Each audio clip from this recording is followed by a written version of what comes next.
Hello friends, veg biryani recipes చూసేస్తారా? మరి దీనికి కొంచెం ఆయిల్ ఎక్కువగానే పడుతుంది. సో ఒక 50 గ్రామ్స్ వరకు ఆయిల్ తీసుకున్నాము. నెక్స్ట్ దానిలో కొన్ని జీడిపప్పు పలుకులు వేసాము అండ్ బిర్యానీ ఆకులు ఒక 5-6. ఇది మాది సీక్రెట్ రెసిపీ. కావాలన్న వాళ్ళు కామెంట్ చేయండి, ఆ వీడియో లింక్ కూడా ప్రొవైడ్ చేస్తాను. నెక్స్ట్ దానిలోకి ఒక 2-3 పచ్చిమిర్చిని యాడ్ చేసుకున్నాము.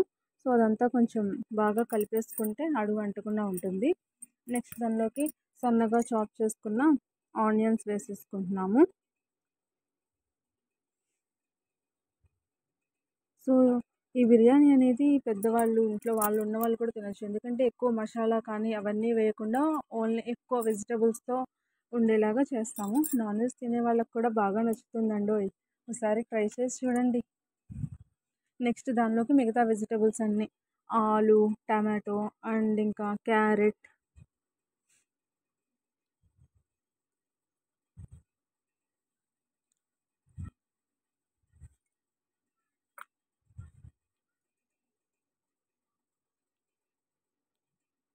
చూసారు కదా, ఇలా అన్ని రకాల వెజిటబుల్స్ వేసేసుకోవాలి.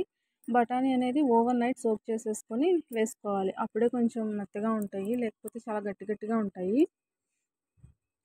సో వీటన్నిటిని మళ్ళీ కలుపుకోవాలి. నెక్స్ట్ మిల్ మేకర్ కూడా ఒక 10 మినిట్స్ నార్మల్ వాటర్లో వేసి నానబెట్టేసి ఇప్పుడు వేసేటప్పుడు వాటిని అలా పిండి వేస్తాము. కొంచెంగా కరివేపాకు వేసుకొని బాగా కలియబెట్టుకోవాలి. దీనిలోకి ఒక హాఫ్ అన్ అవర్ ముందు నానబెట్టుకున్న బియ్యము, మేము basmati rice and normal rice equal క్వాంటిటీలో తీసుకున్నాము. సో బియ్యం అనేది ఎన్ని తీసుకుంటున్నామో వాటర్ అనేది ఒక గ్లాస్ బియ్యానికి 1.5 గ్లాస్ వాటర్. ఇది కుక్కర్లో వండుకునే వాళ్ళకి ఇలా సరిపోతుంది మెజర్మెంట్ అనేది. అదంతా బాగా మిక్స్ చేసేసుకున్నాక దానిలోకి తగినంత ఉప్పు అనేది దీంట్లోకి కళ్ళు ఉప్పు వేసుకుంటే బాగుంటుంది.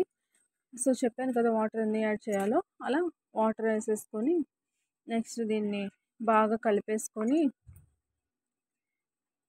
ఇది ఉడికేటప్పుడే కొంచెం పుదీనా కొత్తిమీర వేస్తే వాటి ఫ్లేవర్స్ కూడా పడుతుంది కదా మనకి రైస్కి. సో అందుకే కొంచెం ఉడికేటప్పుడే పుదీనా కొత్తిమీర వేసుకొని బాగా మిక్స్ చేసేసుకొని ఇంకా కుక్కర్లో పెట్టేస్తాము. సో 3 విజిల్స్ వస్తే ఎంతో రుచికరమైన ఎమ్మి బిర్యానీ రెడీ అయిపోతుంది. సో చూసి ఎలా ఉందో చిన్ని కామెంట్ చేయండి. Please like, share and subscribe our YouTube channel.